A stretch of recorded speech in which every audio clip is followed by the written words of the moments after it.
After Effects has a toolset specifically designed to animate text letter by letter. In fact, the Animate menu is embedded in every single text layer, and it's only one click away. Let's look at our project. Go to the timeline and click once to make sure it's active, then press the spacebar to load up a preview. And you'll notice the very first layer just cuts into the scene. I'm going to press the spacebar to stop playback, and I'll select Layer 2, which is that very first text layer, and I'll press I to move to the endpoint of that layer. Let's open up the options for Layer 2 by clicking on the triangle on the left side. Now instead of opening the text options, let's go over to the right where it says Animate, and click the button to the right of Animate.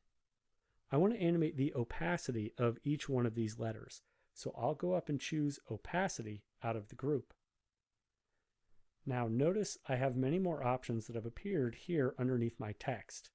We're going to focus on this one here called the Animator, Animator 1 specifically. Animators are usually comprised of two components. You have the range selector and then whatever parameter you just applied. The range selector is a method for selecting individual letters for animation.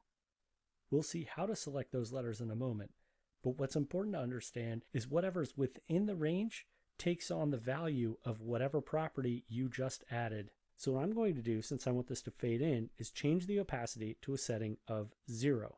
Now let's open the range selector in the timeline, and one of the things I like to tell people is if you're not sure what a parameter does, go ahead and scrub on it so you can get a preview.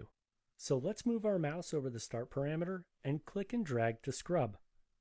And notice as I scrub to the right, this line here is moving to the right. This line here is called the start, and this is the start of whatever letters are going to be selected. So if we go down here and scrub on the end parameter, notice we have a similar line going the opposite direction. You can also click on these selectors directly in the composition panel. If you hover over one of the selectors, click and drag, notice as I'm dragging, the parameters are changing down here in the timeline. Usually with my projects, I have a lot of layers, so it's a little hard to be clicking in the composition panel all the time. So I recommend scrubbing here in the range selector. So I'll change my end setting to a value of 100%, and I'll change my start to a setting of 0.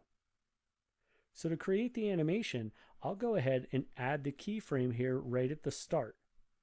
And I know it's at the start because we pressed I to move to the endpoint of that layer. Now I like this fade to happen over the next second. So I'll just go here in the upper left corner of the timeline and I'll type 200 and press enter, and that moves us to 2 seconds exactly in the timeline. And let's change this start parameter from 0% to 100% and press enter.